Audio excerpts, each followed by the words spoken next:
the Bowels of Netflix, where your fearless co-hosts Isaac and Larry force each other to watch the worst pieces of shit on Netflix. We will go over every bad edit, all the broken dialogue, all the wooden acting, and laugh along the way, because this is the Bowels of Netflix!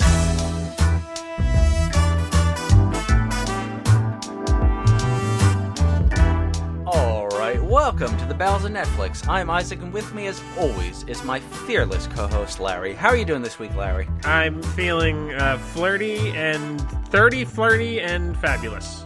Is that 30, flirty, fabulous? There's that movie 13 going on 30, and that's like the chance right, she uses to turn 30. Because I turned Jennifer Garner. I turned 28 in between the last time we did episodes. I turned 30. I know. How do you feel? I feel awful. I just want to drive my car into a ditch every time I'm on the road. Because I'm 30 and life is over. That's how it feels. God, yeah. We're getting It's old. rough. Yeah. It's weird. It's what's I really can't weird? imagine turning 60. What's it like turning 60? I don't know. Yeah, seriously. We met when I was 17. And I'm 28 Now, you're making me sound like R. Kelly, where I'm predatory on your tight little vagina. You were 19. You a girl? No. Unless, how much are you paying me to pee on me? It's so nice to not have to say allegedly. Because he did it. This is true. He did it. Yeah, he did it. He did it. Everyone knows he did it. Yeah.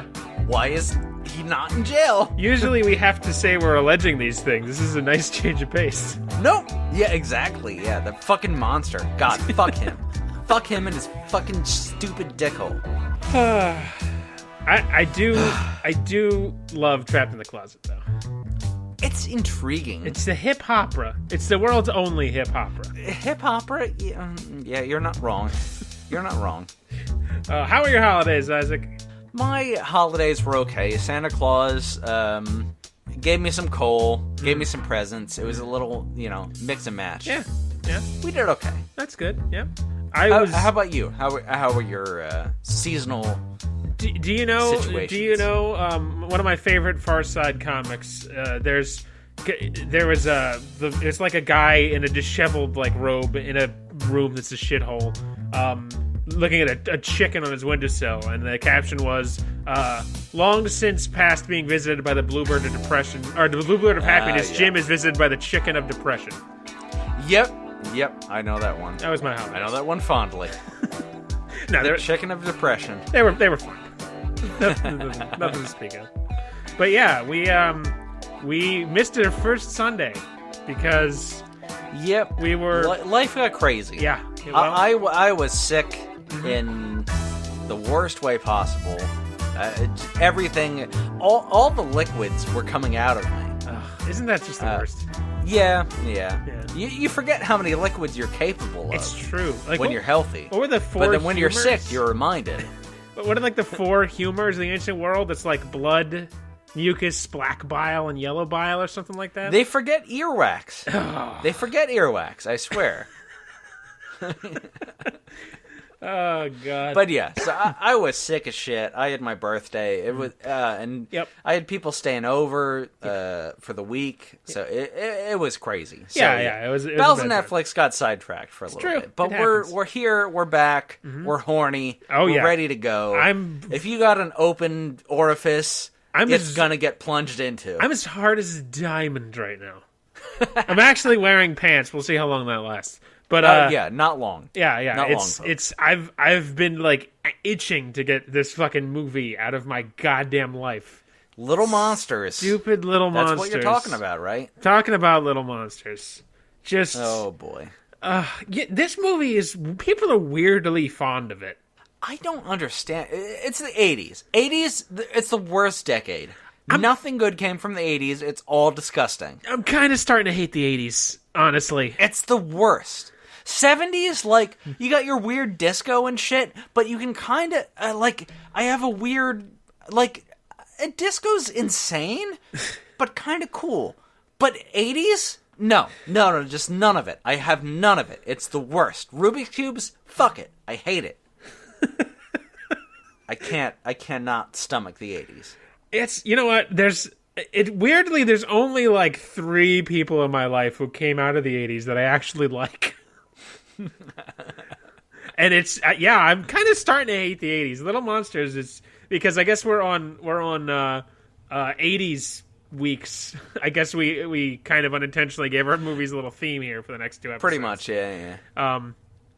But Little Monsters, just to open up, because I want this to come up later, my least favorite character in Little Monsters is Howie Mandel's jacket, but we'll get to that.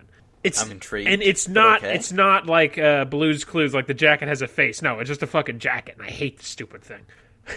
But very interesting. It's really not. Anyway, Little Monsters, 1989. So just in the 25th of August. So the ass end, the very last rim of the 80s. Little Monsters. Is that the brief window where I existed and you did not? I know, it's a very brief. It's like what? What was your day of birth? Basically Christmas 88. Yeah. So we got 2 years between us. Yeah. Almost exactly. So this is the dark times, because before, when there was just you and no one to stop you, no one to... I was a teat-suckling babe. No one to curb your point. evil. Which is definitely the nature of our relationship. It's me curbing your evil and not vice versa.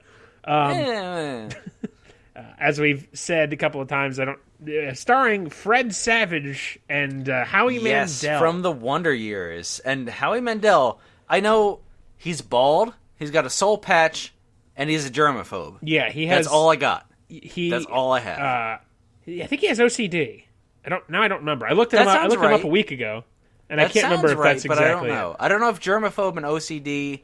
I imagine they overlap occasionally. I think germaphobe is like a general term. I don't think germaphobe is a medical term. I don't think. Yeah, possibly. Yeah, I don't know. I'm not a psychologist in any stretch. Yeah, he has obsessive compulsive disorder. I think it's misophobia. I don't. But yeah, he like can't shake hands with people. He's like very dirt conscious. I know, because I remember I'd read this in the article, but I'd actually remember like seeing this on like a clip of E that I saw, like E! News that I saw at some point many years ago, that like he has a second smaller house in his backyard where he goes to like when it gets to be too much for like maybe the kids are sneezing too much or something like that, which it's got to be nice to have that when you're rich, when you can get away with that. Exactly. I want that kind of money. Yeah, I know. You can have like a to have a sneeze-proof house. Sneeze-proof house. Yeah, I don't think he's now, famously Deal or No Deal. Right, yeah. And he is a judge in America's Got Talent. Guy. Yeah. So he's more of the reality sort of scene. But he's weirdly risen in, like, the public knowledge recently. Because he wasn't a big deal in the 90s, even though he was doing shit. This is the only thing I know that he's in. Yeah, I don't remember anything about what he's been in other than like his game shows and shit. Right. Like Deal or No Deal or like movie-wise, AGT. Movie-wise, this is the only thing I know him from. Right. Which is weird. It is weird. Really weird. Which as soon as I found this movie, I was like, Larry, you need to investigate. Well, I mean, so Little Monsters has a 6.1 out of 10 on IMDb, which is... That's pretty good. It's kind of high. Yeah, for IMDb. Yeah, and on Rotten Tomatoes, there's weirdly no tomato meter available, which I'm not sure what the story is about that. I didn't have time to look into it. Interesting. Because it feels... I would have thought a Fred Savage movie from the 80s would have garnered attention. Yeah, I don't quite understand what's going on with that. But the audience score is 62%, so almost exactly in line with IMDb. Right, yeah, which is high. And that's higher than we're accustomed to. And it's just shy of 49,000 ratings, so it's... Yeah, it's a lot of people. Holy shit. I didn't see this really evident in a lot of places, because it's old, so it's, it's existed for a while pre-internet, and it's not, like, really high in the consciousness, so there's not a ton of, like, discussion around it, but from what I'm seeing, it's... And what I've talked to some people in my regular life, it's weirdly liked. Like, people really like have fond memories of this. Yeah, there's always that nostalgia factor. Mm-hmm. where, like, if you've seen it when you were a kid, like, I'm trying to think, like, or like Land Before Time. Sure. Like, I saw that so many times when I was a kid.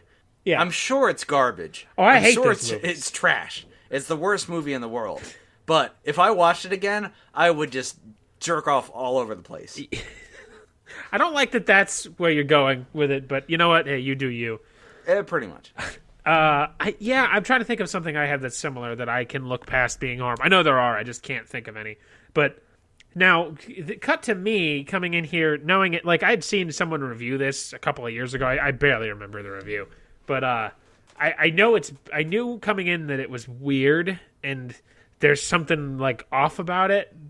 And, you know, this is not the worst thing I've ever seen by any stretch of the imagination, but it's really fucked up. And, like, not just, like, it's fucked up because it was made in the 80s or it was, like, weirdly psychedelic or whatever. It's, like, not sure if pedophiles or movie. Like, the meme of Fry looking suspicious. Based on your text messages, I was concerned about Fred Savage's virgin asshole. It's weird. Yeah, and I didn't like it at all. I mean, it's a kid's movie. It's not for me, and it's old, but it's like, it's skeevy. It made me feel skeevy. I don't like it. I don't like anything about it. Once you start traversing through the decades, shit gets weird. Because life was very different 30 years ago. It really How we was. treated women and children and all sexual objects. In this case, very much children, yes. Yeah. Life was different in the 1980s. Yeah. I'm glad we've evolved. It's a good thing.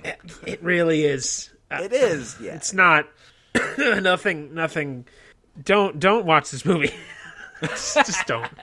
If you have not seen it, don't watch it. If you have seen it, do watch it again with the nostalgia goggles off.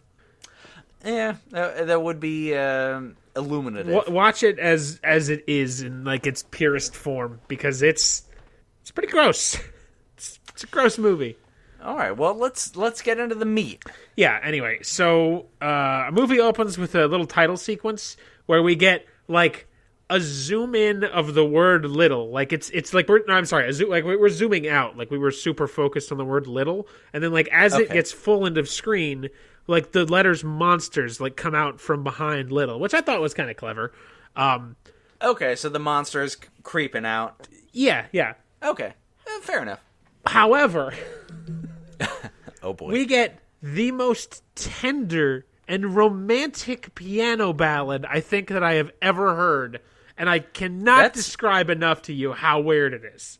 That's bizarre. It feels so out of place. Like, it's not... Like, you expect it to be... Because, you know, I don't know if this was supposed to be horror or just, like, a kid's movie or a little of both. Maybe just, like, kind of a creepy... But it's, like, not any of that at all. It's not campy music. It's not, like, kind of bouncy. It's very, like... I don't mean necessarily romantic as in, like, love romantic, but, like, kind of romantic as in, like, deep... Sort of, it was very out of place, and it was. I'm picturing the kind of music I would slow thrust into my wife on her 50th anniversary. Yeah, that's about perfect. Yeah, because like you know we're both in our 80s at that point, so yeah, right. It's not going. We're not going hard. We're not going ham. But the not love, doggy style. But it's the love is there. Like that's the it's exactly. It's deep. Yes. Every thrust of the penis is the years we've experienced together. I'm just waiting one of these days for your wife's wedding ring to sail into frame and like clatter against the camera as she storms out. She said she wants to be a guest on the show, but we need to voice modulate her. Yeah. So she can't be identified. I think that's because she has a real job. That's a great idea. Yes. We probably should do that. She has a real job. Oh, yeah. I work with melons. I hope none of my coworkers actually... You know what? Huh. I have an office job in a very large company. Whatever. I'm probably fine. I don't care. just don't tell anyone. Yeah, sure. She works at a university with, like, international students. So the moment she gets politically incorrect, her life is fucked. What I'm hearing is opening us up to an international audience. But anyway, that's a conversation for another day. Right, yeah. Oh no, the voice modulator broke. Larry, you're making obvious air quotes. We'll have to get a separate microphone for it. It's true. We'll figure it out. We got to do that, yeah. It's going to happen. Oh, my God, eventually. Yes. We need to start having guests on the show. Because we're just... we just get on too many tangents. Like this one that we're on currently. So how's the weather? It's been really shitty. So we open on a Fred Savage monologue. He talks about how the family moved as we see movers loading up a house. He says his parents moved them there, quote, because it was better for him and his little brother Eric, which his mommy and daddy talk for. Daddy got caught buggering his secretary, and this was the compromise where I didn't leave him over it. Savage says that he hated it until he met his first friend, Maurice, a friend of whom he'll never have again. I'm giving you the chance to leave now. If you don't want to hear about weirdly unspoken pedophilic themes, now is the time to turn the episode off and just wait patiently for next week's episode. I don't want to admit to it, but I want to hear. Okay, me, we got that recorded. Tell me softly, quietly. Whisper in my ear. So in the middle of the night, we see Savage wake up with some ridiculous alarm clock invention. Apparently, Savage is like an inventor, which is like really not ever... He's a child. It's not ever explained, but... He's a child. He's like 12. You know how we've complained in the past about show, don't tell? Yeah. This movie does a little too much showing and not enough telling. There's a couple things that come up that are just like, we don't really talk about, and it's kind of like, for once I would like it shown and told, because... Right, yeah. We need some clarification. Like, he's got an alarm clock that's like, starts with a potato and ends up with like, it hits, it's like a little hammer that hits the bells, but the bells make like street lights go. I can't, it doesn't matter. Just what? Don't watch this movie. It's bad. But Savage is like an inventor, and it never gets explained. He leaves bed and heads downstairs. Walking past his parents' room, he hears them arguing about the new house and the state of their failing marriage, because the house is a dump and a fixer-upper, which, according to Dad, is what Mom wanted. Yet Dad is never home, nor pleasures Mom sexually. And for maybe the first time, that is actually not a joke. That is a plot point. I'm not even kidding. We'll get to it. So Savage makes himself a peanut butter and onion sandwich and goes to watch TV. He watches, like, ever since I watched this movie, I've been obsessed with wondering what a peanut butter and onion sandwich is like. Disgusting. I may make one. No, don't. I may still. Do not. Larry. I will disown you. Oh, that will be the first time. It won't be the last. Savage watches like a minute of a cable access show of a girl in a swimsuit before upstairs his little brother Eric starts screaming for Mom, as apparently he saw a monster. The parents come in to comfort him and have some passive-aggressive banter while they comfort him. Blah, blah, blah, comfort. Savage sneaks back up into his bedroom, which is in the attic. Long scene that ultimately goes nowhere, so we're skipping all of it.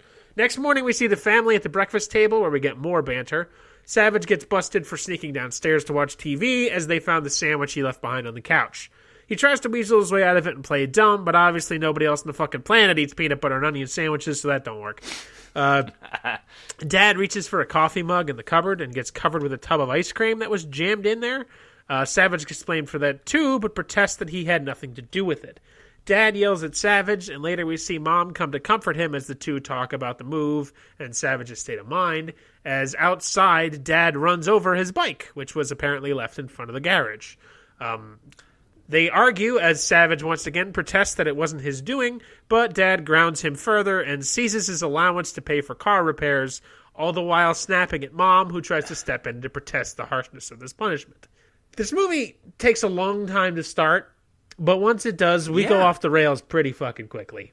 Okay. I'm looking forward to that, because the domestic bliss is painful. There's like already. 15 solid minutes of domestic bliss before weird stuff even starts happening. So we see that Eric, the little brother, is on his way to school with his best friend, Todd. Todd is just like a little nerdy kid, and Savage is maybe like 12, and Eric and Todd are maybe like 9. Todd, he's just like a little nerdy kid who like wears the glasses and is like I know a little bit about everything because I'm Todd, I'm smart. But the most important thing you need to know about Todd is that in lieu of a backpack, to school he has a strap around his books which he carries slung over his shoulder, and it's like the coolest thing I've ever seen. So from now on, his name is Bookstrap. And I wish I could go back in time and instead of having a backpack, just have a book strap. I think that's the kind of thing nerds think is cool, but isn't cool. Yeah, well, fuck you. It's totally cool. I'm not a nerd. It looks neat. It's just like, it's so efficient. It's like what an engineer would do. Like, why carry around this book bag Efficiency is not cool. Why carry around these... I'm sorry, Efficiency Larry. is so cool. No. Listeners, back me up. That efficiency is the coolest thing in the world. Efficiency makes me hard. Efficiency is what nerds think is cool. Yeah, all right. So... And that... Yeah. I can't argue with any of those facts. So Eric and Bookstrap discuss the incident with the monster last night as they get on the bus. Savage runs onto the bus and verbally assaults his younger brother, blaming him for moving the bike in front of the garage. Little brother Eric says he didn't do it, but Savage says, "You lie to me, you starve," and throws Eric's bag lunch out the window. What? Turns out it hit the school bully, who brings it in to seek vengeance. As he threatens the brothers Savage, he falls over when the bus breaks, which leads to a fight in... What? Like, the next scene is just a fight in school where Savage the elder and the bully tussle until being broken apart by the principal. Of course, Savage eats the blame for this, is accosted by the principal to be scolded. So... Let's talk about Fred Savage here for a second. Have you ever seen any Fred Savage movie? Because a lot of his acting was done as a child. Usually, he's like... I imagine Fred Savage as like the most fast-talkingest New Jersey 2-bit gangster there is. Like, if the Mafia let in 12-year-olds... Fred Savage would be like in the New Jersey Mafia because he's just like hey, whoa, yo, it's me, it's Fred Savage. Hey, what are you doing over there? Hey, come on, what's the matter with you? But he's kind of like a wimp in every movie he's in because I'd say probably his most famous role is what's the sitcom? The Wonder Years. The Wonder Years, thank you, and Karate Kid. I fucking forgot he was even in. He's in the first three. And in the first three Karate Kids, he's very much the same sort of character. Like I never saw the Wonder Years. I don't know how he's in the Wonder Years. But he's always like hey man, why you gotta be like that? Like hey, oh, but not ever really doing anything about it because he's just like a little shit. But yeah, he's really like that's all. I don't know if I follow you on this. He's like a very very low level gangster who just like instead of solving his problems, just complains about him. Like, that's how he talks and how he acts. I really do want to reimagine the Wonder Years where they're all in the Mafia. I don't know anything like about him the Wonder and Years. Winnie and everyone. They're fucking mobsters. And they're just, like, killing people. That'd be great. Just while they're going to school. I don't know. Yeah, that's, like, the best way I could think to describe how Fred Savage is. He's kind of weird, but he's a kid, so it's like... Yeah. He's as far as 80s child actors go, he's fine. It's not bad. It's just, there. No complaints. He's in Princess Bride. He's all right. Yeah, I mean, he's like probably the most minor character in Princess Bride, weirdly. Because, he's just... But he's in it. He's in it, yeah. He's there. Yeah, he's there. So we see the love interest. I love Robin Wright. She's the best. She's so good. Nothing bad better ever happen to her. It really shouldn't. If it does, we need to rise up as a nation and destroy whatever force is assaulting her. She is a treasure. I'm okay with that. God bless her. So, in this movie, populated mostly by 11-year-olds, we see the love interest, who is a girl with a multicolored hat whose name I can't remember. She and Savage talk about her fucking science project, which is Snoozeville. They banter, and eventually Savage, his brother Eric, and Bookstrap are walking home. Eric and Bookstrap bribe Savage to switch rooms for the night so that Savage can experience the monster from the night before, which Savage agrees to after the bribe, which is like $1, I think. I don't know. They're kids. So this movie, it's kind of tame, sort of harmless so far, right? nothing really out there yet. It's classic 80s or hell, even classic 90s movie fare here. What do you think this movie is about? Child molestation? A secret underground ring of sex traffickers, yes. Wait, hold on. That's... Hand to God, I am not kidding. Now, a lot of that is implied, although not all of it is implied. So, anyway, Savage and Dad make up from their fight in the morning. He's not the sex trafficker, I promise. Eric and Bookstrap are telling scary stories involving a scary thumping noise, so Savage, interested in some night sport, replicates the noise to frighten the boys, which I didn't know that rhymed. Okay, cool. This scene goes entirely nowhere, which, why do I have to watch it in that case? In Eric's closet, there's a TV on its side playing what I think is The Fly? Question mark, question mark, okay. Question mark, ... And as he's watching it, Savage hears a noise and turns around to see the remote fly out under the bed. Or fly under the bed, like get dragged under by invisible force. And then the scene ends. And the pacing of this movie is so disjointed and all over the fucking place, especially when different worlds start getting involved and we just start cutting from a scene with like, oh, he's in this world, and then he's just at school, and how much time has passed. So it makes it very difficult to like try and figure out what is going on with anything. So I don't know. Interesting. Yeah, I don't. The TV just on its side in the closet playing The Fly is just that's Jeff Goldblum, The Fly, yeah. right? Okay. What? I don't. It's never explained. What? And then it's just like no one ever that part never comes up Why? again. I don't know. What the fuck? I don't know. It never comes up again. It's just there. Jesus. And like we see the remote fly under, and then it's like the next scene he's like building a monster catching trap. I'm not kidding. That's Savage spends. Fuck me, lad. He spends the night on the couch. And then he gets taunted by his brother and Bookstrap, so he agrees to a second night of switched rooms with a catch. So he's got this monster catching machine, which we see a montage of him building, which is like strings around his room, and he like rigs up the bed to be collapsible and all kinds of shit. But like we never get to see exactly how it functions, even when he springs it later. We don't see how it functions. We just see that he's built it and it works. We don't get to see like... Fair enough. Which doesn't have any kind of visceral satisfaction to it, because like I want to, if I get to see him like, using the sawhorse and like making the trap and rigging everything up, and then just to like it springs, we don't get to see like exactly, okay, well the spring knocks over the rocking horse, which sets off the jack in the box, which cuts the string. That kind of fucking thing. Home Alone. Yeah. You see how everything works in Home Alone. I want to see. Why it's great. I'm interested to see how it works, not just the fact that he built it and there it is. Like right, the satisfaction comes from watching like the Rube Goldberg machine work, basically. And we don't really we don't get to see that in a satisfying way. So it annoyed me. And like again, his like whole I've got weird invention powers never really gets explained or has any reason to be. So whatever.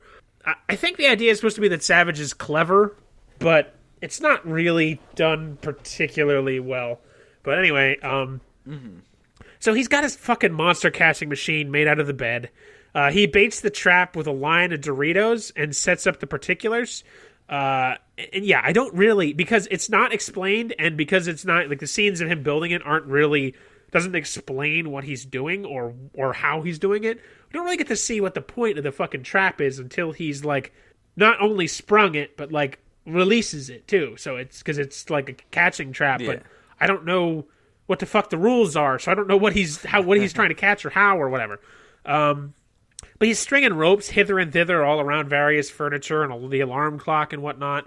There's more ropes in this fucking thing than in my sex dungeon where Isaac takes me when I've been a bad widow boy. So eventually Savage falls asleep and in the night is woken up by the sound of someone eating the Dorito bait. He springs the trap, which we find just collapses the bed down on the floor. I'm not sure if his plan is to trap a monster down there or prevent its escape, but whatever. The monster in the darkness wrestles with Savage when the dad turns on the light, revealing that what Savage has been wrestling with is a pile of weird clothes, like a leather jacket and jeans. Dad yells at Savage for making a big old mess, and yet obviously doesn't believe his shit about the monster because who the hell would? Dad leaves, and the pile of clothes begins to spring into movement. There's some comedy wrestling here before eventually the monster springs back out of the clothes. Revealing our other star, Howie Mandel. What color is Howie Mandel? He is blue. We have two things to talk about. His appearance and his mannerisms. Let's start with his appearance.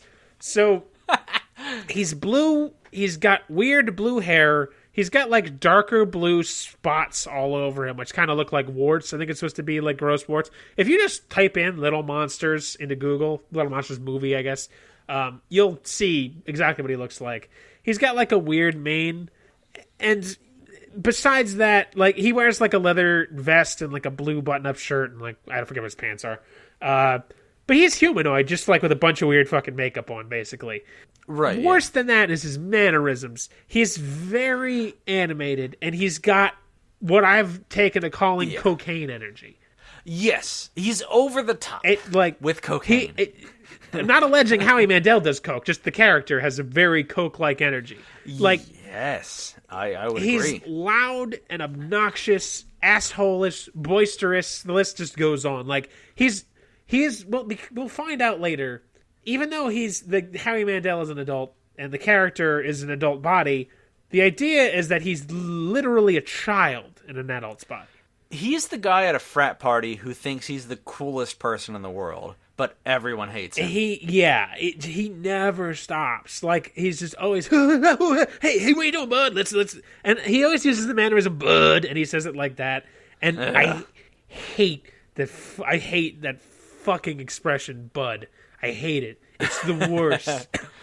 And he also says pard, as in short for pardoner, which is a fucking Western slurring of the word partner. Yeah. So you got to see a couple minutes of him fucking zip-zopping around? Yeah, I watched him bebopping. Yeah, okay. That's what sold me on this movie. That pretty much never stops. He's just like this giant man-child.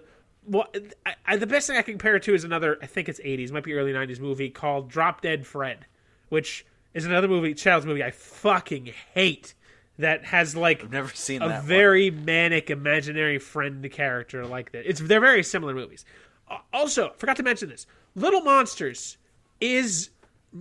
I don't have confirmationary proof. Yeah, that's a word. I don't have proof of this, but... I can say, without a shadow of a doubt in my mind, Little Monsters is 100% the inspiration for Monsters, Inc. As we're going to see, as we're going to find out, they're basically the same movie without the pedophiles in Monsters, Inc. Interesting. Yeah, because, like... Really interesting. Yeah, very, very strange. Which, again, I think really points to this movie being very popular. Even though if it's not good, like, it's very nostalgically popular. Because Monsters, Inc. is a big property of Pixar's. Oh, of course, yeah. So anyway, so Howie Mandel never stops, just constantly, oh, hey, bud, let's go out here and go to the arcade, and let's rub peanut butter on these phones, and just crazy shit like that happens. Seriously, like, just imagine, like, somebody on their second trip of cocaine. So they're not, like, losing their mind because they're doing cocaine. They're kind of used to it, but, like, it's still fresh enough that it's like, I gotta do all the things forever. So... He's your weird uncle who... makes everyone uncomfortable with his jokes. Yeah, and it's really childish jokes that are not told well and unfunny, and like I really don't like him. It's a really shitty role. So and he's blue. And he's also blue. That's a thing as well. So Mandel is bouncing around the room like a fucking drugged up insane person. Savage threatens to scream and call his dad, which, by the way, Savage is now trapped in this room. Because for some reason that's never explained, he took the doorknob out earlier. I think he might have also been trying to trap the monster in his original creation. Which, by the way, taking the doorknob out of a door is not how doors work. If you take the doorknob out of the door, it just won't latch, and you can open the door very, very easily. Doorknobs are very simple mechanisms. That's what makes a door work. Yeah. Mandel says, though, that if Dad comes back, he's going to blow Savage's head off with a shotgun. Obviously not true, but just Mandel is, again, cocaine energy. Yeah, he's jumping around the room, screeching and speaking so fast I can barely fucking understand him. It's the worst. It's so bloody awful. It just makes me hate everything about Howie Mandel, that germ-hating fucking motherfucker. He's fine. His character... I hope you get a chance to sneeze on him in an airport. I don't. Nah, that's mean. He's got a problem. He can't help it. Fuck him. Yeah, fuck him. Fuck him. Allegedly. How does he have sex? Because sex is not clean. No, I don't know how anyone has sex. Trump is apparently a germaphobe, but he fucks raw dog. I don't get it. Sex, You know a sex distressing is the amount about Donald stickiest, Trump. the stickiest, grossest thing in Yeah. the world. I love it. Yeah, I do too. But it's good lord, it's not. it's repulsive. Yeah, it's not clean. It's a lot of fluids. Oh yeah. But I don't know. Maybe they've got to figure it out. I'd like to ask him that. Just like not even out of like, how do you have sex? I'm honestly curious. Like, how does that work? Or is it just Do you saran wrap your dick, Mr. Mandel? all right? Anyway, Jesus. Not at any point in this fucking movie does he ever shut up. It drives me crazy. Eventually, Savage throws a soccer ball at Mandel, who throws it back while giving the lame spaghetti to Coco dialogue while he does so. The ball knocks open the blinds, and Mandel starts freaking the fuck out as sunlight hits him, eventually growing a pair of horns out of his head from the experience. And, like, he has these horns for the rest of the movie. They, like, grow kind of like outwards, like pointing out, like the same direction his eyes are pointing. I can't think of the animal that matches it. But the horns are very obviously rubber because every time he moves, like he's manically moving around everywhere all the time, they're always like jiggling in the wrong directions. Yeah, constantly. It's all I could look at every time I looked at him. Oh, because like they're so obviously fake. This fucking prop. Yeah, guy. I know. He had a lot of work. God. I mean, there's a lot of monsters. We'll see. Mandel is trying to escape under the bed, but as the bed has been booby-trapped to be tight against the floor, Isaac, please remind me of that later during the mischief scene. You'll know what I'm talking about. Mandel is stuck. We see him have convulsions as he literally begins to smoke and melt into the floor. We watch the man act way too well like he's dying of a debilitating disease as he melts into the floor into a puddle of clothes. Like, it's seriously distressing. Like, we're watching his quiet death. And his voice is getting weaker. His tiny little arm flails get weaker. It's like a hardcore emotional death scene. As he's like, it's a snuff he's film. like, Brian, I'm dying, Brian. He's like, but he's, Jesus. as he's like melting into the ground. Yeah. So Savage says he figured it out. The monster can't be in sunlight or he'll die. Mandel makes it a point to say that this is incorrect, correcting Savage that Mandel is not, quote, the pansy in the red cape.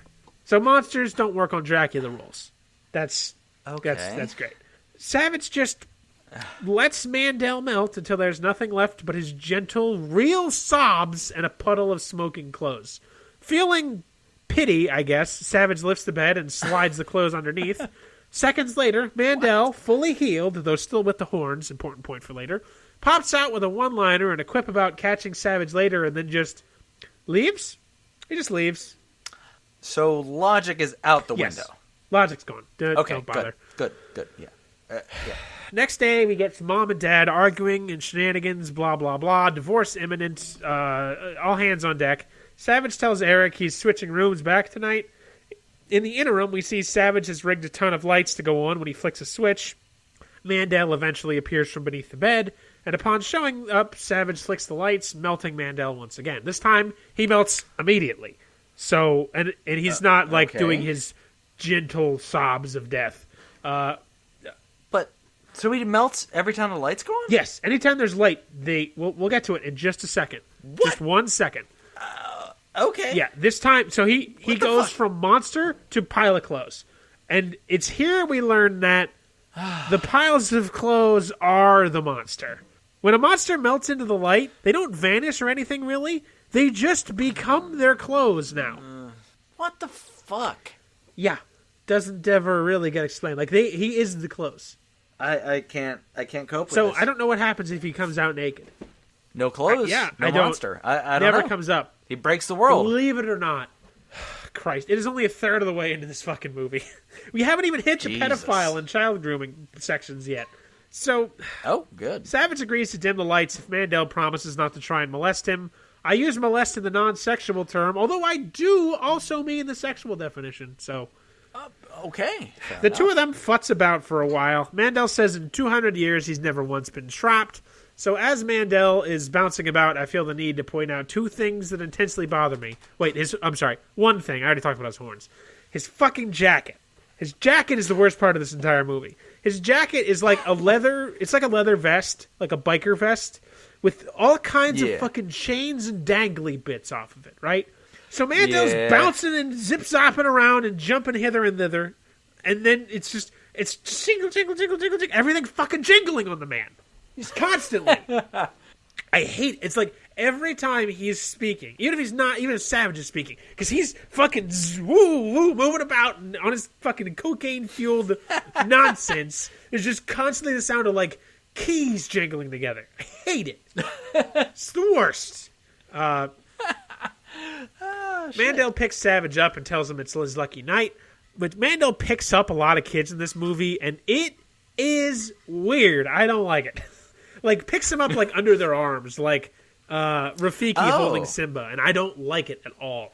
Yeah. Mandel... No, that's how you get a good look at their assholes. That's not a comfortable situation. Hang on for that for just a minute.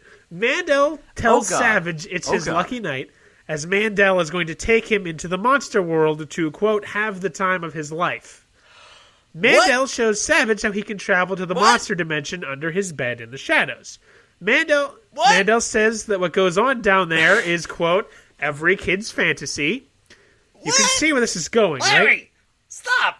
Isaac, this is the tip of the penis into the vagina. This is going to child We're going rape. full penetration. Oh no! By the way, as Mandel, are you gonna get arrested because you watched this movie? It's on Netflix. They'll get arrested before I do. Mandel says that the camera, while Mandel says this, the camera is pointed uncomfortably from the position of someone looking up as if their head was between his legs. What? No! Stop! Yeah. No! I'm not kidding. Larry, the 80s were a different decade. It's almost the 90s. This is almost getting to when I was born. Jesus. So there's a lot of... The world has changed. Yeah. It's just this... I'm not kidding. Like, this is the tip of the iceberg. We're going down, down, down. Oh, God. So there's a lot of back and forth here. I figured to shorten it up, I'm going to explain how the monster world works, okay? It's kind of a lot. It doesn't all get revealed in this one particular scene, but now is as good a time as any to lay the cards on the table, get a feel for what we really have to look forward to here. So, the monster world, it's like it's like a gigantic maze of passages, like that is made of pallets. Just not... Made of pallets? Like, made of pallets. Like, wooden skids. Yeah. Like, that's all you ever really see. There's, like, ladders and stairs, and there's, like, some quote-unquote rooms, but everything is made of pallets. Okay. So, it's always in darkness, because the monsters can't deal with light. They can deal with, like, Christmas lights. It's about, like, and candles. Like, that's their level of light, even though, as we'll see later, they break that rule all the fucking time. But, anyway, so the monsters are all children. Even though they all look like adults. Wait. Like, this is, like, basically children who stay in the monster world, long story short, become monsters. And monster world is a land of freedom. Mischief is the law. So, like, you're basically, it's a haven for bad kids who want to be bad for the rest of their life. So, Peter Pan, but molested. Yes.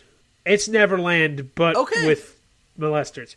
Monster World has 2 actual adults. Right. They're incredibly creepy. Oh, no. Yeah. Is Howie a child Howie's or a child. an adult? But all the monsters are played by adults.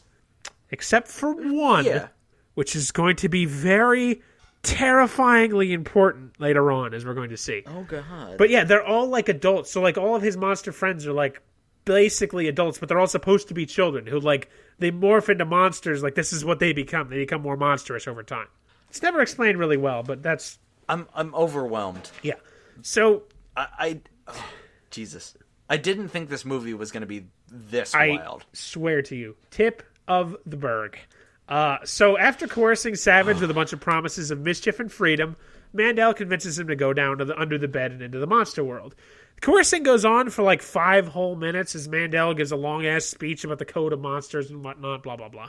We go into Monster World. Like I said, gigantic maze of passages made of pallets with... There's this little fairy lights that fly around everywhere, and it's perpetually dim.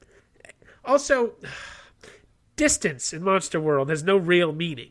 Like, you can travel anywhere, because like they even give it like one of those like, oh, I'm not going to really answer it, like, oh, it's magic, bud.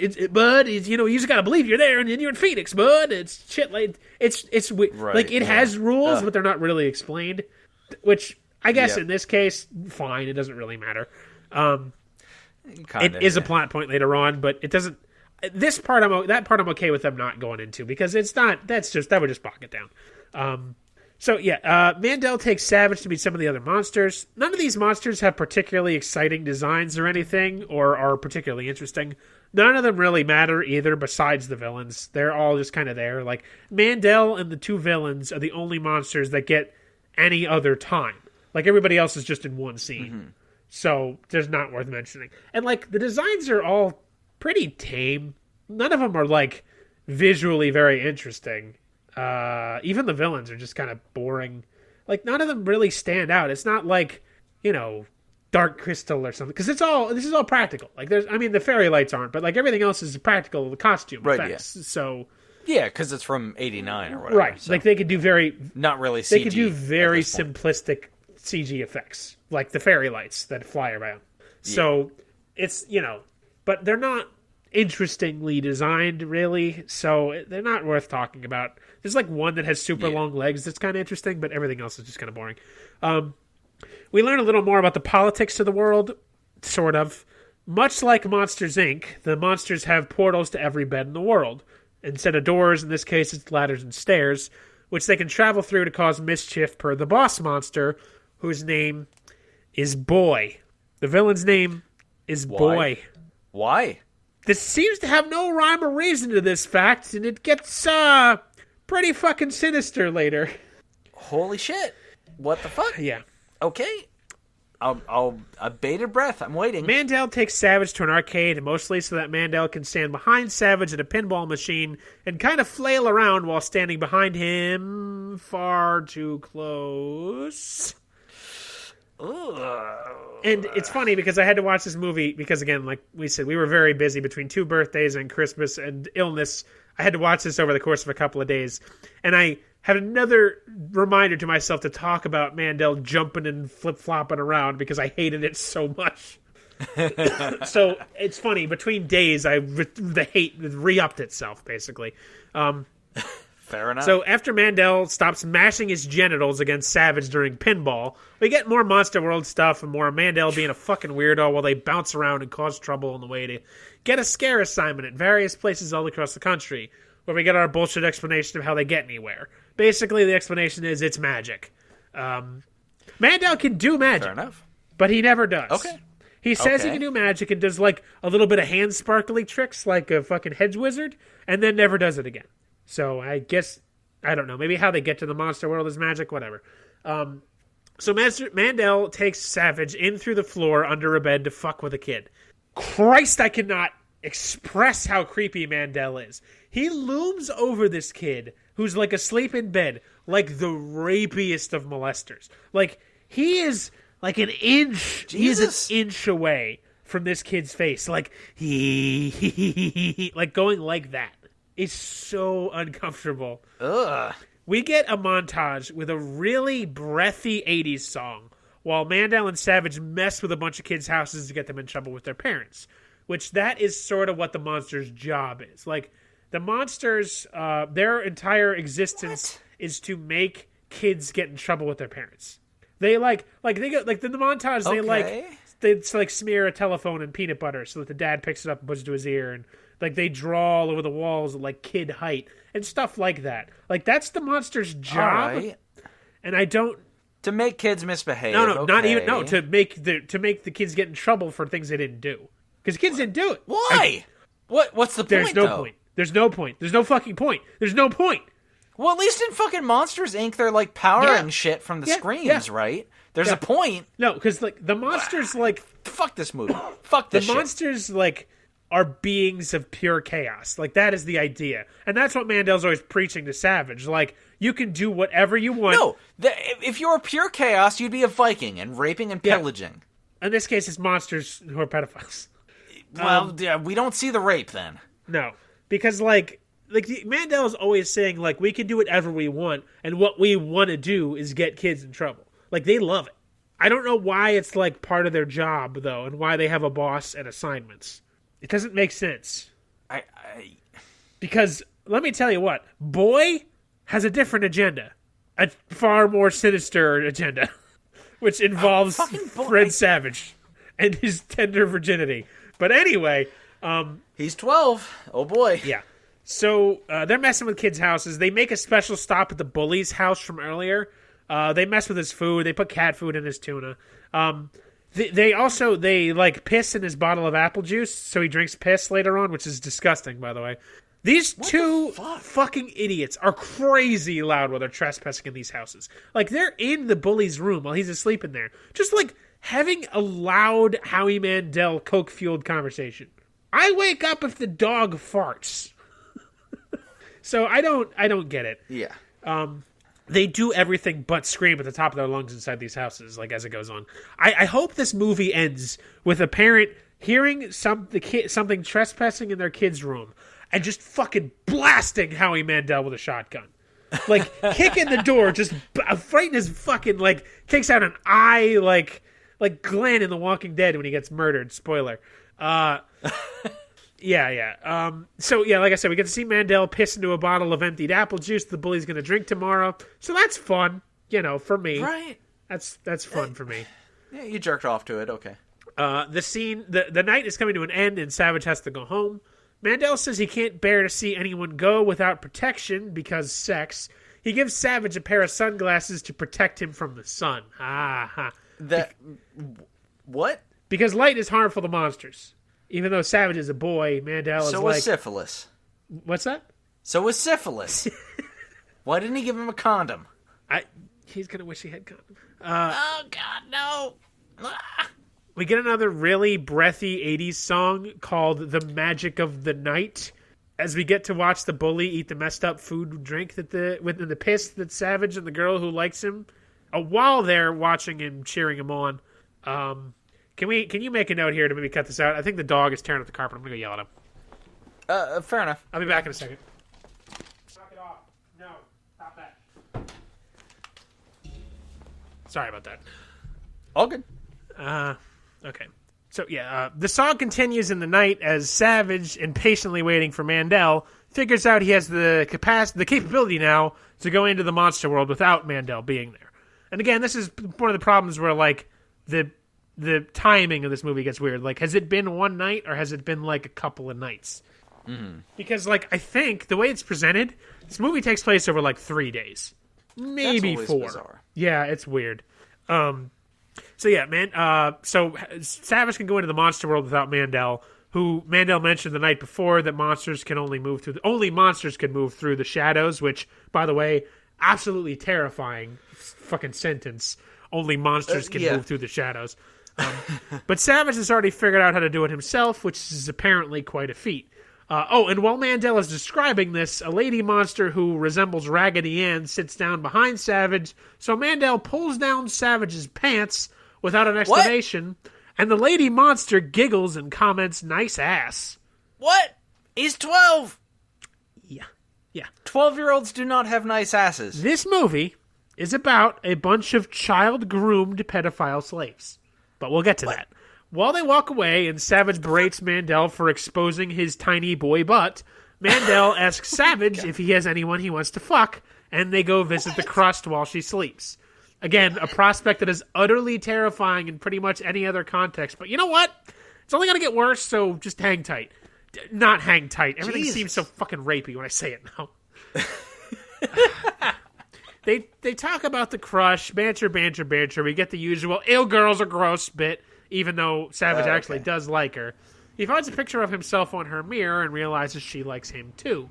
He doesn't want to mess with her room now, but secretly Mandel has his hand turn into a dog and eats her homework because he's a bastard.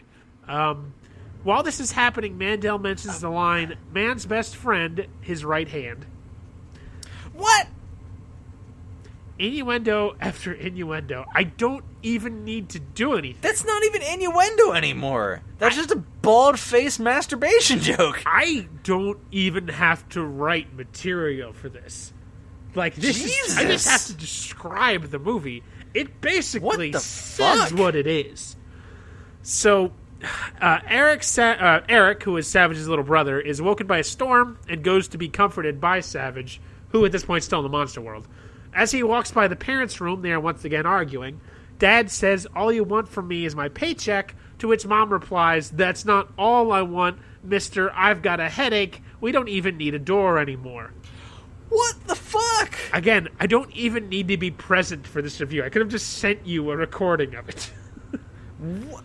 There's so much sex, and this is from the 80s. Yeah. What sex was like? You don't even talk about it. Yeah. Jesus. Sex is pretty groovy now, but yeah, then it was not. Yeah, it was like, What the fuck? it's weird, man. Like Seinfeld in the 90s talking about masturbation was like groundbreaking for sitcom TV. Yeah. Like, how was this movie a thing? What the fuck? I don't know. How does Howie Mandel have a career after this? I don't know. Why is he not blacklisted for sniffing Fred Savage's fucking sweet little booty? It's... Stop sexualizing children. The movie's doing it enough. So Eric finds that Savage is gone and just freaks the fuck out. Back in the monster world, we get our first of two villains, who is a monster called Snick. Snick is fat, blue. He's got a very similar skin look to Howie Mandel with like the blue and the spots. He's incredibly fat, and he smokes cigarettes. He is boys number 2, and he's the only other adult figure in this world. Like, he is a grown-up, because he's, like, in charge. Like, he's the disciplinarian of all the monsters. So, here we go. This is where I really don't need to be present anymore, because I don't need to write anything after this one. Oh, no. Oh, no. So, Snick, like, bursts out of where the fuck, one of the pallets he was hanging out in, I guess, and confronts, like, there's a bunch of monsters hanging out who are freaking out because Snick is coming. And he confronts a monster named Arnold, who, now, as I said earlier, and I'll remind you, the monsters all mostly look like adults, or, like, just so monster you can't tell, like, what their fucking age is. Except for one, Arnold, who is being confronted, who resembles a young boy, and is obviously played by a young boy, who his monster thing is he has an extra set of hands that are permanently doing the Home Alone Macaulay Culkin face. Like, he has 4 hands, basically, but Why? 2... It's like a design thing. It doesn't matter. Because, like, I mean, some of these monsters are really all over the fucking place. But, like, that's just his... Okay, but... I think it's, because as we're going to see, it's very important. Because Arnold is the only one who still resembles a child. Please keep that in mind for the next minute or two. Snick says that Boy, who again is the leader of the monsters, when Boy asks for a favor, it should be considered a compliment and a sign of trust. Arnold says he tried. Arnold does not say what he tried. Snick says, we don't know what the favor is, quote unquote. Snick says, well, you didn't try hard enough. Arnold's reply is, quote, I tried, Snick, but my knees, they hurt. What? What? He blew him? I did not add or cut anything from that. He blew him. The implication is that Arnold was blowing Boy, yes. I mean, if there's something else it could be, I'd love to hear your theories, but... What else makes your knees hurt? I mean, for the love of fuck, he's the only monster that looks like a kid still. Even they're all kids, but only him still looks like a kid. Except for Snick and Boy, who are adults, I think. It's hard to say, but the implication is that they're in charge and have an adult's perspective and position anyway. Arn is the only one who hasn't made... Was Harvey Weinstein a producer of this movie? What's that? Was Harvey Weinstein a producer of this movie? I don't think... Because, like, who fucking made this movie? Like, it's... I'm not... Like, there's nothing else it could be. But I tried Snick, but my knees, they hurt. We don't ever find out what the favor was. They don't even try to disguise it. Boy was making him blow him. And...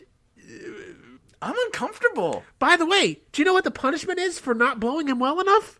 Or bringing him to orgasm? Snick cuts off his head. Oh, shit. Or rips off. He rips it off. Well, yeah, fair enough. Yeah. This is a children's movie. Why? This is like Silence of the Lambs, but worse. Because it's about child rape. What the fuck? Yeah, so, by the way, Snick also says he loves fear while gnashing his teeth in what is quite possibly the scariest manner I've ever seen in my life. He then screams to the other monsters that boy always gets what boy wants. What? Larry, stop. Really stop not. Your lies. Again. Stop your lies. Again, I mean, I tried to do bits and throw in some humor, but I mean, you don't really need me here for this. You just need a synopsis of this movie. Because it speaks for itself. I am blown away. Phrasing. Wait, yeah. I am blown by 12-year-old Fred Savage. So was boy, apparently. I just, wow. Like, I mean, really, just, what do you even say to that? Yeah, it never really, man, fuck, I don't know, man, fucking A. So, back to our, let's call them heroes. They stopped to play Monster Baseball, which is like, basically, it's like another montage. Basically, they steal shit from people's houses. They, actually, Mandel says it like, we take the shit, we break the shit, we return the shit. And they use shit a lot in this movie. I mean, it's the 80s, so it was a little looser. Like, that started to tighten up more in the early 90s, I think. But it's excessive for a kid's movie. Like, they say shit. They say shit pretty often. Do you know what it was rated? Was it PG-13? PG, really? Yeah. Interesting. Yeah. I know it was different because, like, back then, like, the swearing, like, there was a time where you couldn't say shit on television, which I think you can now, but, like, in certain time spots, I don't know. I don't know the rules. But anyway, so it's always been weird. But, yeah, it's interesting. Mm-hmm. Monster Baseball, they steal shit from people's houses, they play baseball with it, and then they return it. There's a long montage, anyway. The baseball gets hit far away.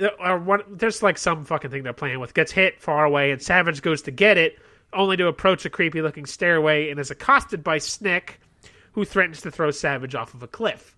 Mandel runs up and says, No, Snick, he's with me. He's a new kid. Apparently, Snick is mad because Savage came too close to Boy's stairway. Snick and Mandel are talking about it, and like holding Savage over the edge of this cliff. Snick says, I could break his neck, Mandel. I could. And Mandel's like, sure, let's do it. Because this movie is a pedophilic sociopath's wet dream. Seriously. Mandel says, quote, I've forgotten about this. Quote, dead people have limited potential, and I don't think Boy would like damaged goods. Damaged goods. What? Damaged goods. So if you kill the children, they're not as fuckable. That's what they're saying. The dead bodies of children aren't as fuckable as the living bodies of children. Wikipedia defines child grooming as befriending and establishing an emotional connection with a child and sometimes the family to lower the child's inhibitions with the objective of sexual abuse. Child grooming is also regularly used to lure minors to various illicit businesses, such as child trafficking, child prostitution, or the production of child pornography. Jesus. Howie Is Mandel, it a coincidence? What's that? Go ahead. Howie Mandel's character in this movie is supposed to befriend Fred Savage so that Fred Savage can be Boy's friend. Air quotes around friend. That is his job. Yeah. I am of the opinion that sex crimes are the equivalent, if not worse, to the crime of murder. Especially child molestation, which I think might be the most unforgivable crime on the planet. Yes. Absolutely. There's not really ever any justification for it whatsoever. No, exactly. Like killing someone in the heat of the, like if you catch your wife cheating with someone, you kill him in the heat of the moment. Sure. It's awful, but you understand that. Yes. There's emotional levels that can be explained by even science that, but like, fucking a human child. There is no excuse for that. Beyond imagination. Yeah, it's just that's you sacrifice your humanity for that. Yeah. Ironically, monsters, which I think has something to do with the theme of that movie too, is that these are monsters who are child groomers for a sex fiend who runs a world made of children he's pedophiled, who bring in other children to be pedophiled. Have you heard about the documentary about R. Kelly that just dropped? No, I have not. Yeah. He rapes a lot of children. He's got a sex slave harem of children. Are you kidding? There's a whole documentary about it. John Legend is quoted in the documentary describing things. Yep. Everything we've heard and joked about R. Kelly for all the years is true and infinitely worse. Oh, Jesus. So this is interesting timing, and... That is interesting. Jesus. But yeah, that just came out like 2 days ago. Wow. Shit. Yeah. I have to watch that. I don't... Yeah, I don't know. The stuff I heard about people watching it is brutal. Maybe I'll read a synopsis. Yeah, that might be better. Trigger fucking alert. Jesus Christ. This... Anyway, so back to Howie Mandel imaginarily raping kids. Well, I mean, like, I don't think any of the other monsters are doing anything like that. But they are... Boy is the one doing the pedophiling. Maybe Snick to a small extent. But Boy is like... Because everyone's terrified of him. Like, this really exhibits a lot of very psychological profiles of all the normal, and like these kind of situations in real life mirrors it very much. Yeah, it's who wrote this movie? Where did it come from? Did it come from like deep repressed shit? I don't know. This is really weird. It's Terry Rossio and Ted Elliott, I mean, what's in a name? But boy, Ted is it's an unfortunate name. He's asking for it. Oh my God, he also wrote Shrek. What? And the Pirates of the Caribbean. What? And Aladdin. What? Stop. Shut up. I'm not kidding. What the fuck is happening? I give up. I'm done with this world. I can't anymore. So, like, this... I don't... Yeah, they both did. They both wrote Shrek. The guys that wrote Shrek wrote a movie about a pedophile ring. And, like, it's not... They never come out and say it. I mean, obviously... But, I mean, they kind of do with the... But Snick, my knees hurt sort of thing. But, like, they never come out and say... Like, it's never... Like, Savage never goes, oh, God, he's gonna fuck me. It's, like, just really heavily implied. And I don't know if it's just because of the times or what, but it's just... It's real rough, man. Is this, like, a fucking deep Hollywood wink? Like... Hey, we're all raping kids. I mean, that's obviously one of those conspiracy theories that's been going around forever, like that in the government. Yeah. But there's some evidence of that being true in cases that gets repressed a lot of times, and it's like... Yeah. No, I'm sure children, celebrities get some shit. It's... And, God... Yeah, it's such an unforgivable, inhuman thing to do to another living being. Like, yeah. So this movie, it's rough because even though the movie doesn't say it, like it has to be what they were going for. It's so obvious. To say it's not really would weird. Be It just again, folks. If you have nostalgia for this, fine. That's fine. I just watch if you've seen it and you think I'm crazy, watch it again. And just, like, see it with new eyes and see how fucking creepy it is. Because it's really this would be like odd. If in Toy Story, fucking Woody just fingered Andy's asshole. I guess. Yeah. Yeah. But, like, if you still like Toy Story as much as you do. Yeah. But you go back and watch and you're like, I don't remember this scene where Woody fingers Andy's asshole, but it's in there. Right. That's bizarre. And you know what? And I understand this is a story in a movie with made-up people, but, like, it's just there. It doesn't really... Like, obviously nobody gets raped in the movie, but it's just a lot of implications. And then just, like, my question is more, why? What the fuck is the point? Yeah. I think this really is an insider wink. I don't know, man. That's my best guess, is that, like... Hey, other child rapists, look what we're doing and getting away with. Like, Jesus Christ. That's terrifying. And you know what? This was the inspiration for Monsters, Inc. Oh, my God. I got him. Oh, it's so awful. Oh, my God. Yeah. Larry, what is going on? Man. It's rough, man. All right, so back to the fucking movie. Snick threatens them both and lets them go eventually. The next day, we see Savage show up pretty late for class. We see his crush try to present her science project, but finds the ripped-up report that Mandel destroyed with his dog hand, which pisses off Savage. That night, as Mandel shows up, they argue about it. Savage is pissed because he asked Mandel not to destroy it. Mandel teases Savage for having a crush before the lights turn on, so he turns into clothes. And Dad comes upstairs.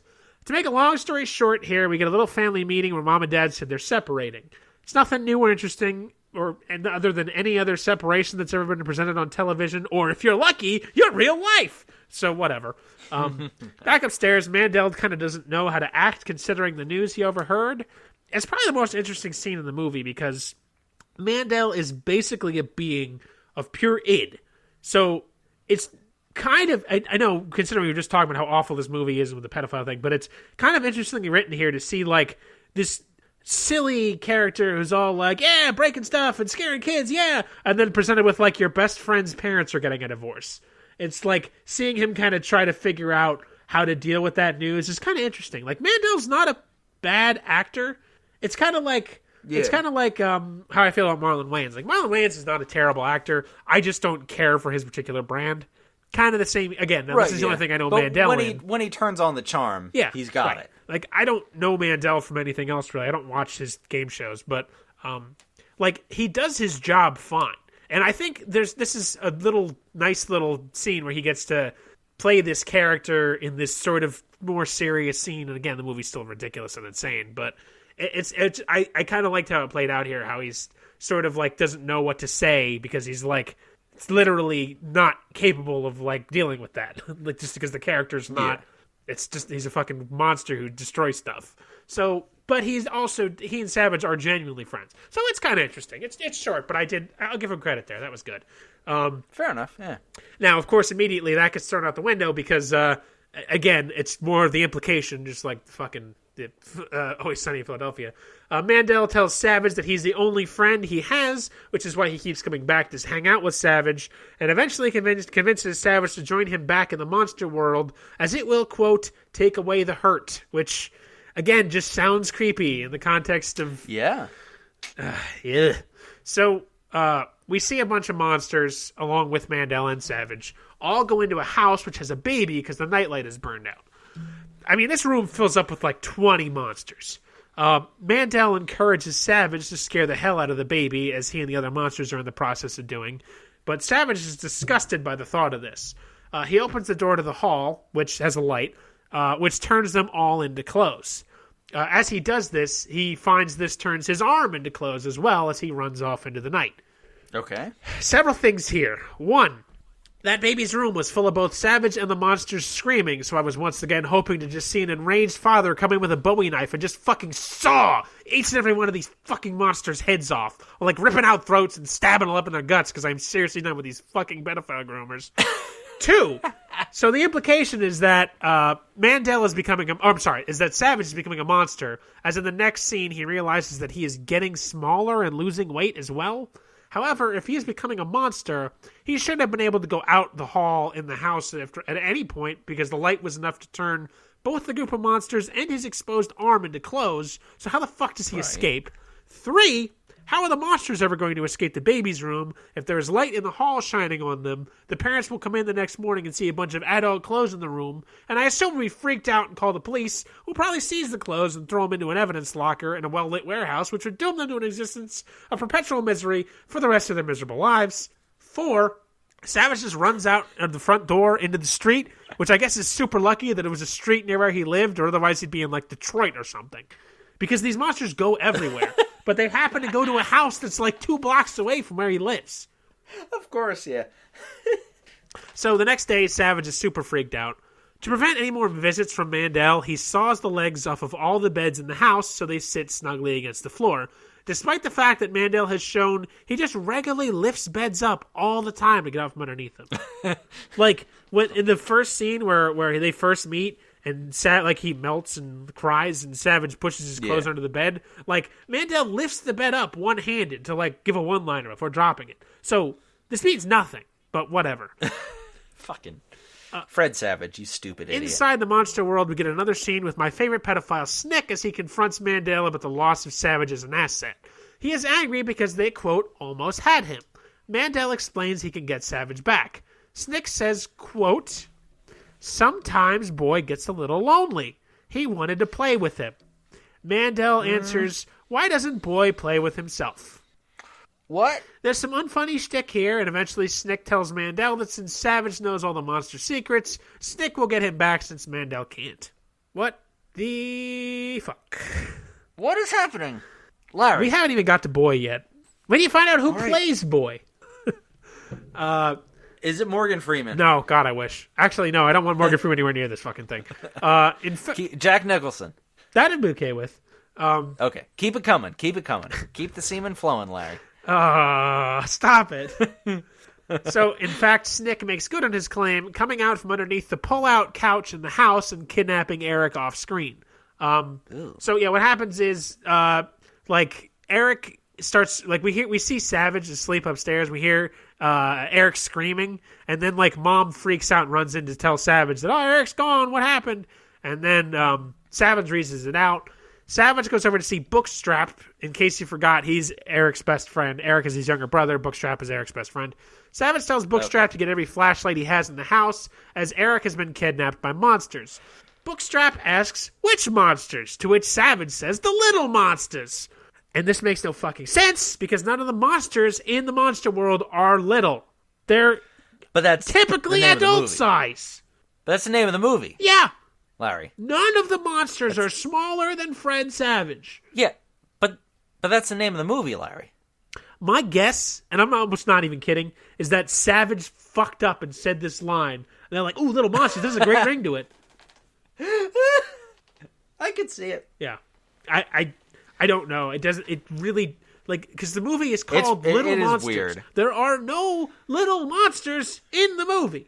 Yeah, Gremlins could have been called Little Monsters. Howie Mandel is 6'1". Yeah.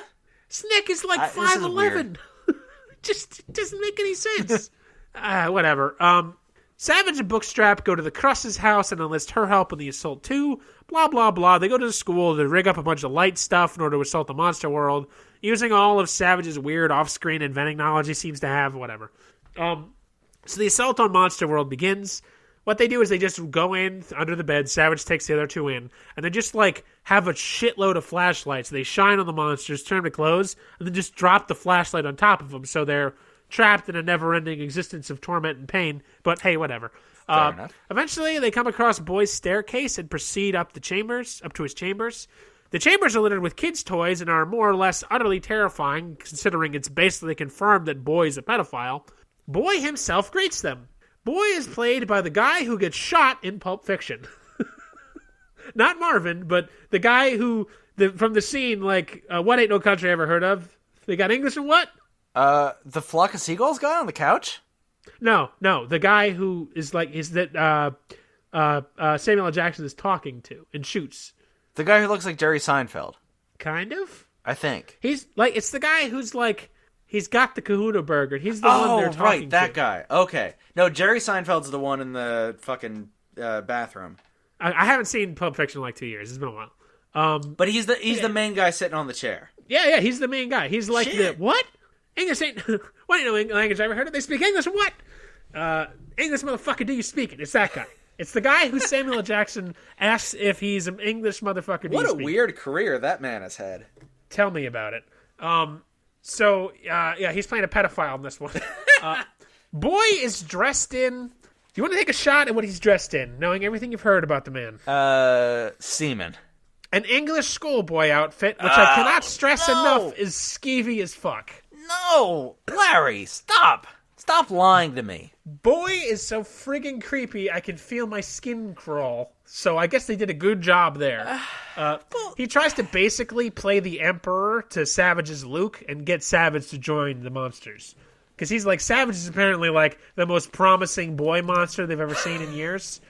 I agree with that sentiment. Fred Savage is a promising boy monster.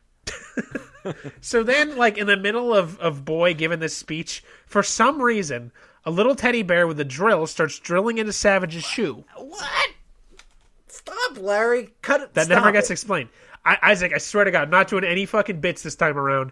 Everything I'm describing actually happens. I'm losing my mind over this fucking movie. I watched this twice. Like usually I can get my reviews out like in one sitting. This one took me 4. I had to keep stopping and starting. This is so ridiculous. Yeah, it's ridiculous. And we also get to see kind of the boy's face is just like because he looks human enough. He's got like weird schoolboy slicked hair, but we can see we get like a shot of like the back of his head, and he's got like a skin mask on. Basically, it's pulled over like some kind of monster face. We don't get to see it yet. So Eric is tied to a giant dartboard that Boy throws gigantic darts at. Boy tells Savage that, quote, "It's your wits and charm I desire." And my addition is the line that got cut is "your wet boy mouth," and offers to let everyone go. No, I added that. I know, but still. And see, like I would have just normally added that because it'd be funny, but in this case, it's distressingly real. Yep, it's a possibility. He offers to let everyone else go if Savage will stay behind and be Boy's pal. Ooh. And this whole thing is idiotic. Like, the monsters, when they shine light on the monsters, except for the beginning scene with Howie Mandel, the monsters immediately just close. Just like, they must seriously, like, when they're filming, it's like Savage turns on flashlight, they shout, "Cut!" Savage doesn't move, and fucking Mandel, like, skitters off scene, and then they just throw, an intern throws a pile of clothes where he was, and then they restart the film. Like, it's that quick. Fair enough. So, but Savage says, like, "I'm going to give you to the count of 10. And they have this whole, like, long banter. Instead of just defeating him, they go through this whole fucking rigmarole nonsense to, like, have a fucking, we're good and you're bad conversation with him. And just, instead of just ending it. Because, of course, he's the villain, you got to have a confrontation. Of course, yeah. Wow, okay, so, again, this is not a joke. I type very quickly, and I have gigantic hands. And I meant to write Savage and his chums. And when I wrote that, I forgot the H in chums. Oh, Savage and his cums. So it just says Savage and his cums. Right. And it did not mean that as a joke. Savage and his chums do start to shine light on Boy and his cronies, but an army of toys and Home Alone traps start to shoot at the kids. And including one of the monsters even having a fucking bazooka. Of course, why not? A literal bazooka. Whatever. So Savage gets captured by Snick, and the now revealed to have a terrifying bug face Boy, because his skin mask got knocked off. He's got like a terrifying, gross bug face. It's pretty good prosthetic-wise. Can't complain. It's pretty legitimately scary. Who throw all the heroes into a pit full of stuffed animals. Snuffed animals. Eventually, it is revealed that Mandel is also in this room, being quote-unquote punished. For some reason, there's a telephone in here. And Crush uses some third-grade science / MacGyver mumbo-jumbo to create electricity with the phone and a pair of pencils. This bit of light from the electricity is enough to turn Mandel into clothes, which Crush pushes through the door so he can spring back into a monster and let them out of what is equivalent of the garbage compactor in the Death Star. What? I just... For the love of fuck... The kids go back into the real world to get more light equipment and create more light weapons since Boy destroyed all of theirs. Meanwhile, we get a scene of Mandel creepily sneaking up on the bully and going, "Oh, Ronnie." And the next fucking scene, the bully's just one of the gang. He's just there. Why? I don't know. Larry, this is hurting. I don't know. Bully's just a friend now. He's just there. Like... No, they don't explain to him what's going on. Just the next scene, he is there with them. It just pissed me off so much. Like, dude, what do you need that for? Why? I don't know. I can't begin to tell you. Stupid. This fucking movie. Fake news.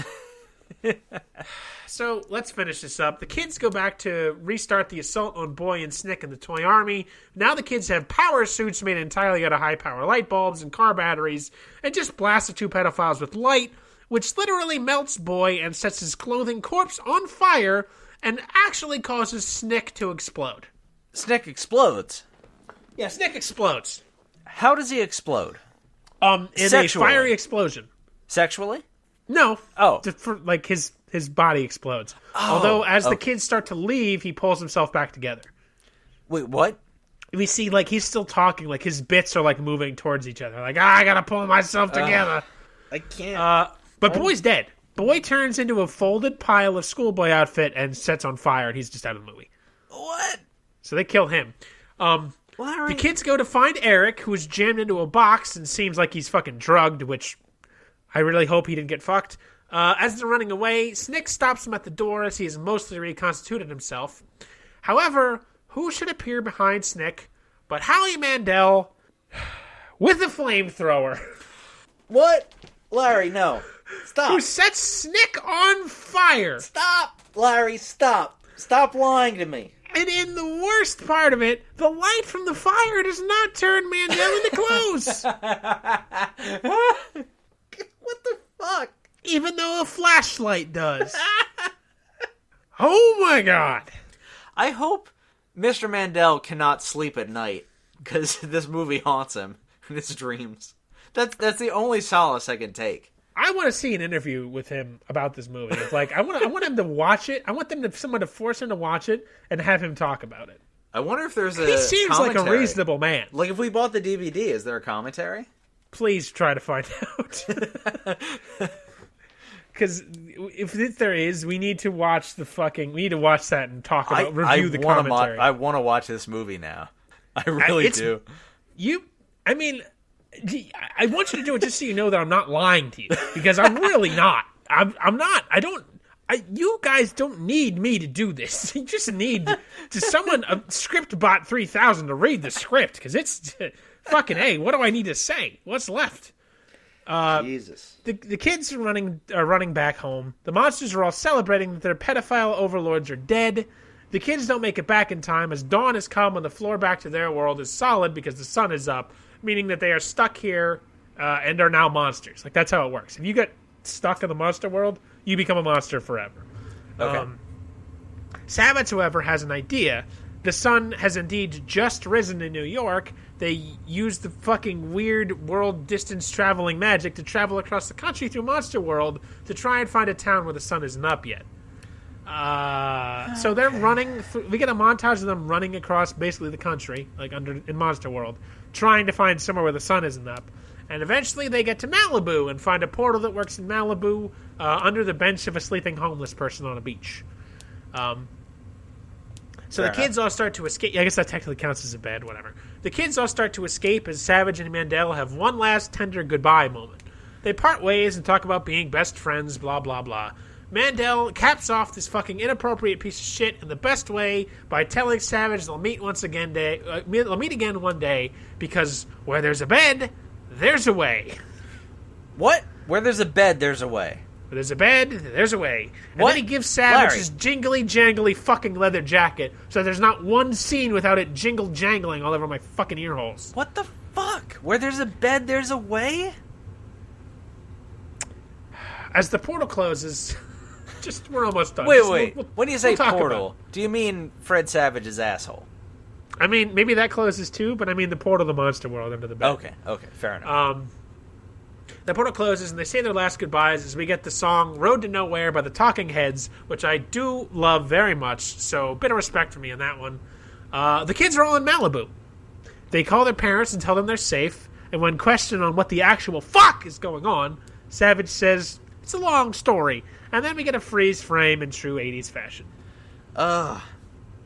Is that it? Is that the end? Fuck this movie. What? Larry, what is happening? I give this a 2 out of 10. Mandel is horrible. He never fucking stops his nonsense. Again, like I said, he's a good actor, but the acting quality is so bad. It's so like the character's so trashy. Just the music so is over the top and ridiculous, right?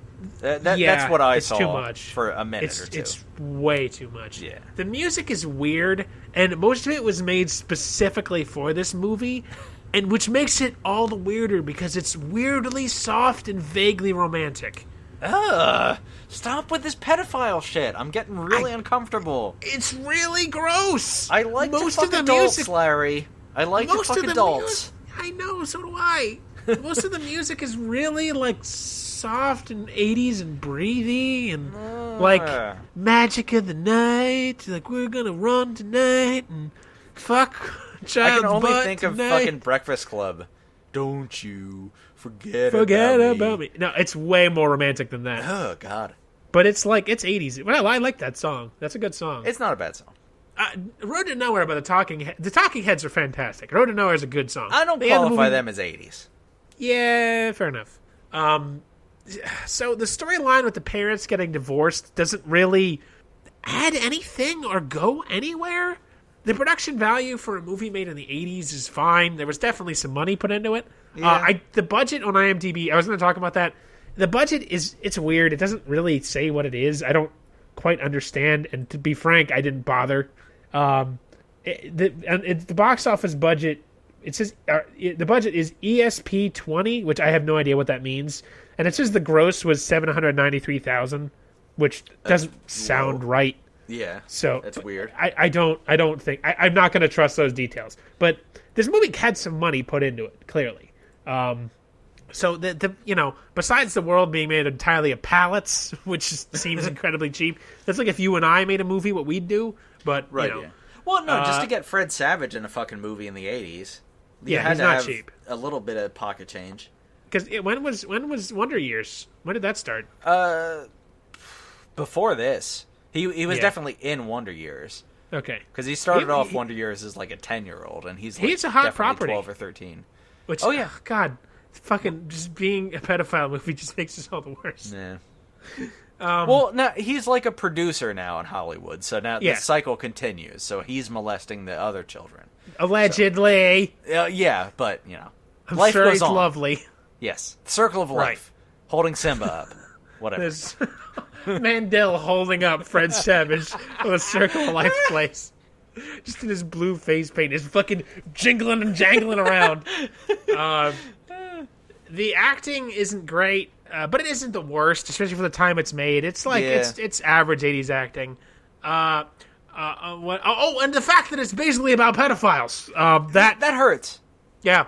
That hurts. I'm not kidding. I don't really even have to outline it. The movie basically does it for me. For the love of Christ, it's just uncomfortable. It's so weird. It was skeevy and gross and obvious. I never would have guessed this shit. I'm so curious if it was a conscious nod. I might look into it more because I'm curious. Because I wonder if there's like interviews and stuff about it. Underage sex in Hollywood is like a fucked up situation. Huge problem, yeah. Yeah. Like, Jesus Christ. So, and I could see some asshole like Harvey Weinstein making a movie where they're like, everyone who's in the know knows we're fucking kids, but we can get away with it because we're rich and famous, and it's disgusting. Oh my God. And it's really weird, too, because it's like, it's not just like a guy fucking kids. It's like a weird grooming. It's like Mandel being like, it's a world of freedom, bud, and all you gotta do is suck on boy's dick. God, that sounds so much like the R. Kelly shit. Don't watch that documentary. It's gonna ruin you. Now, a long time ago, you and I had a vaguely cognizant argument about Woody Allen, who I don't like in any manner, any stretch. I don't like his movies, and I think the fact that he married his daughter is disgusting. Stepdaughter, who he never officially adopted, I don't think. Yes, those definitely are qualifiers to make it seem okay. I enjoy Woody Allen's work, for sure. Woody Allen and Mia Farrow have a weird situation, and I don't know what the truth is about all of that nonsense. Right. It's whenever I think of child grooming, that's what I think of is Woody Allen. Because it seems It seems let's not get into it. Okay, Woody Allen's iffy and weird, and that might be kind of a gross situation he's in. But all right, fair enough. R. Kelly pissed in a 12-year-old's mouth. He sure did. So that's different. And he's definitely human slime. Woody Allen, R. Kelly is definitely human slime. I don't think that's anyone's For what it's worth, Woody Allen has been in, at least publicly understood to be, a monogamous relationship with the same person for like a couple decades. Sure. So I think they're really in love. Okay. The genesis of that is maybe weird and unorthodox, but again, I don't know that I'd agree with that particular word choice, but yeah, I'm willing to agree that is technically correct. Yes, it's weird and unorthodox. They've stayed together, so there's something beyond. I want to fuck this teenager. There's something beyond that. Okay, yes. That's all I want to say. There's something beyond that. I don't know if it erases the weirdness, but there's something beyond fucking teenagers. Right. R. Kelly pissed in a 12-year-old's mouth. Yeah, fuck that guy. Right, exactly. Yeah. That's pure evil. Woody Allen, weird. Not pure evil. Maybe evil. Definitely weird. Maybe just a little evil. He's a little monster. Oh, Larry, no. Shut up. Shut up. You can't hear it in my house. Alarm bells and dings are going off. It's like The Price is Right and someone just won both showdowns. Oh, God. Oh, man. I did not expect this movie to be this at all. Boy. Howie Mandel was blue in the 80s. Yeah. That's all I needed to know. Yeah, and they painted him blue, too. It's like, if it was just like a kind of like a nudge, hey parents, this is kind of weird, huh? Like they were kind of they don't like it's in between flat out saying boy is a pedophile and kind of hinting that maybe boy wants to fuck Fred Savage, but it's kind of basic. It's like in between that. We're supposed to saying like, yeah, he's gonna fuck Fred Savage. We're not gonna talk about it. It's weird, man. That's rough. It's fucking rough shit. Really man. Caught me off guard. Yeah. So, yeah. But yeah, that 2 was out an of 10. Experience. Jesus Christ. It's not celebrating pedophilia. It's just kind of about it. But like the pedophiles literally burned to death, so I guess the good guys win. It's just like I'm more horrified, like, what is this? Yeah, I need to watch it in full detail. It might be worth it, because it's something, man. It's fucking weird. Well, I'm so glad I found it for you. This whole thing was gross. That's it, man. Let's both go take a shower and clean ourselves off from this nonsense. Yeah, like it's not the worst movie I've done on here, but it is gross. Yeah. And next week we'll be back with what is it even called? Last Dragon? The Final Dragon? The Big Dragon? Last Dragon. The Little Dragon. Little Dragons. Little Dragons. Okay. Yeah, we'll be back with Little Dragons next week. And no, you're just the Last Dragon, soon, motherfucker. I don't know what Larry's going to be watching next. I haven't figured that one out. I got a couple things in the can, but I know I'm watching a Pokemon movie. Yeah, if you didn't catch it, since we missed a week, I threw something together at 3 a.m.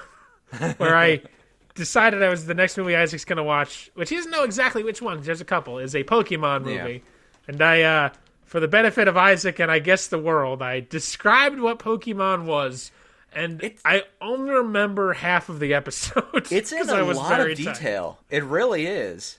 I do feel illuminated. And because of my lovely wife, I have a poster of the original 150 Pokemon on the wall. That's really helpful, because I described what they looked like for you. So I'm glad you can have a visual representation. No, because I was in the car listening to that, and I didn't get to finish it yet.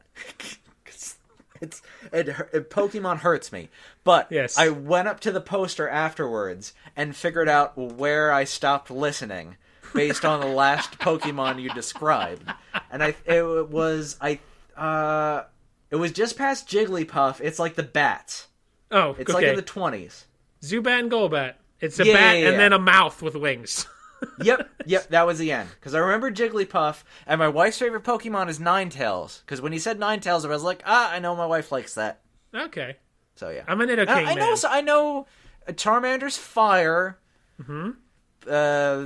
Pikachu's electricity. Yep, and, that's correct. Blastoise is water. That's correct. Ivy something. Ivysaur. He's plant. He's a plant dinosaur. He's the middle of the Bulbasaur evolutionary line. Okay. Right, yeah. I forget what the beginning is, but yeah. There's plant, water, fire, electricity? Oh, many, many more. Oh, Do you know what there's type? more? Do you know what type Jigglypuff is? Obese? Up until not the current generation, but the previous generation, her type was normal type. Normal. Now she is fairy type. Fairy type. Yes. That's too much. I'm done. I can't. Grass, fire, water, poison, electricity, bug, ground, rock, dark, steel, psychic, ice, dragon. Shut up. I missed a couple. Shut up, you. Yeah. I hate So, it. yeah, I hate it all. But before we get to that, so hopefully you guys enjoy that little bonus adventure in the colon of me very tiredly. I was just told it sounds like I was on drugs. It's an experience. It's worth a listen. Oh my gosh. Description of how Pokemon works, and then also what the first 150 Pokemon are. Yeah. You then, haphazardly and tiredly chucking through the Pokemon. It's great. It's I listened to it later and I'm like, this is pretty good. I wish I remembered some of it. Oh god. That's the only way I can apprehend Pokemon. Mm-hmm. Like if I sat, God forbid, if I ever have to sit down and watch a Pokemon movie, I'll probably kill myself. But listening to you talk about it was entertaining. You will. That's why I wanted to give you a little bit of a primer for what you're going to watch. Just heads up, Bells and Netflix is about to end because Isaac is going to commit suicide. Yeah, so I'm now taking applications for co-hosts. Yep. Anyone who likes Pokemon is acceptable. No, I'd actually prefer you to not like Pokemon. Fuck you and your fucking hole. But yes, so next week we've got Isaac watching The Last Dragon, one of my favorite action movies. And a notably terrible movie, which I'm more than willing to admit. It's gonna be an interesting ride for sure. Oh yeah, you're gonna. We'll see if I love it, hate it, or something in between. But thank you all really so much. I'm fine with either. Thank you all for listening to the Bells of Netflix. We love your company. Make sure I don't think did we do the stuff at the top? I think we forgot to. I don't think we did. Yeah, it's been a while. Like I'm out of practice. Yeah, anyway, we haven't recorded in a while. You know, do a rate and subscribe, and Facebook us and Twitter us and social media us and Instagram us. We don't even have an Instagram. Fuck it, whatever. But yeah, so do your internet things. Interact with us. Twiddle us, twat us, what have you. And thank you for listening. Make sure to rate and subscribe. And quick shout out to Kevin MacLeod, who we get our awesome music from. You're probably listening to some of it now in the bed behind this outro. But yeah, if you have any creative projects coming up, you can use his shit. You just got to give him credit for it. It's pretty cool stuff. And we will be back next Sunday with the Little Dragons. Little Dragons? Last Dragon. Little Dragons. Do not watch the wrong movie. Don't watch movies about pedophiles either. The R. Kelly documentary is online. Go check it out. Boy, I may have to look into that now. It's gonna skeeve you out. What could I worse than fucking boy and his? Yes. My knees hurt. Yes. Oh shit. Yes, Larry. It's real. Yes, it is. Yes, it is. It's real. Oh dear. Oh god. We love you. We'll see you. Goodbye. Smell you later when you're 18 or older.